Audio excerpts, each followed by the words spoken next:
22 లక్షల మందికి అభయహస్తం. డ్వాక్రా మహిళలు కూడబెట్టుకున్న 1194 కోట్లను మళ్లించిన వైకాపా. అప్పట్లో తమ డబ్బు ఇవ్వాలన్నా పట్టించుకోలేదు. తాజాగా తిరిగి ఇచ్చేందుకు అది ఆర్థిక శాఖ అంగీకారం. అభయహస్తం పింఛను కోసం దాదాపు 12 ఏళ్ల పాటు డ్వాక్రా మహిళలు పొదుపు చేస్తున్నారు.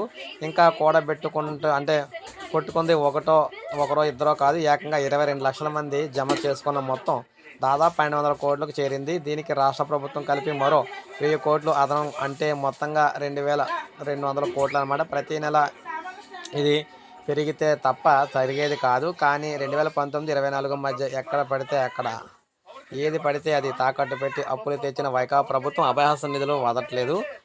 అయితే 2021లో డ్వాక్రా మహిళలు జమ చేసుకున్న 1200 కోట్లతో పాటు 1000 కోట్లు రాష్ట్ర ప్రభుత్వ నిధుల్ని కలిసి లాగేసుకొని ఇతర అవసరాలకు సంబంధించి మళ్లించారు. ఆ నిధులకు లెక్కలు మాత్రం లేకుండా చేసింది. దీంతో 22 లక్షల మంది లబ్ధిదారులు ఆందోళన నెలకొంది. ఎప్పుడో వచ్చే పింఛను మాట దేవుడెరుగు. తాము జమ చేసిన మొత్తాన్ని వెనక్కి ఇవ్వాలని అప్పట్లో డిఆర్డీఏ కార్యాలయం చుట్టూ తిరిగిన సమాధానం లేదు.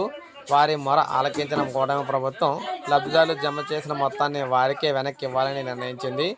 అయితే చట్టాన్ని సవరించి మరీ నిధులు మళ్లింపు. సో మొత్తంగా ఇప్పుడు చూసుకున్నట్లయితే సభ్యుల వాటా స్వీకరణ నిలిపేశారు.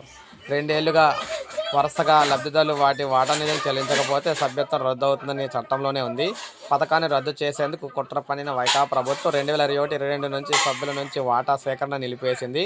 2 ఏళ్ల తర్వాత సభ్యత్వం రద్దయిన వారికి అప్పటి వరకు జమ చేసిన మొత్తాన్ని తిరిగి ఇవ్వాలనే నిబంధన ఉన్నా అమలు చేయలేదు. మరణించిన వారి కుటుంబ సభ్యులకు చెల్లించలేదు. ఎల్ఐసి నుంచి తీసుకున్న దాదాపు 200 కోట్లను దారి మళ్లించి కేవలం సెరఫ్ బీడీ ఖాతాలో ఉన్నట్లు తతంగం నడిపారు. కూటమి ప్రభుత్వం వచ్చాక విచారణ చేస్తే అభయహస్త నిధులు ఒక్క రూపాయి కూడా అక్కడ లేనట్టయితే బయటపడిందనమాట. సో ఏది ఏమైనా మొత్తంగా ఇప్పుడు 22 లక్షల మందికి శుభవార్త అయితే రాబోతుంది. వారు డబ్బులు వెనక్కి అయితే ఇచ్చేబోతున్నారు. సో ఇది అప్డేట్. ఒక లైక్ చేయండి, సబ్స్క్రైబ్ చేసుకుంటున్నాను.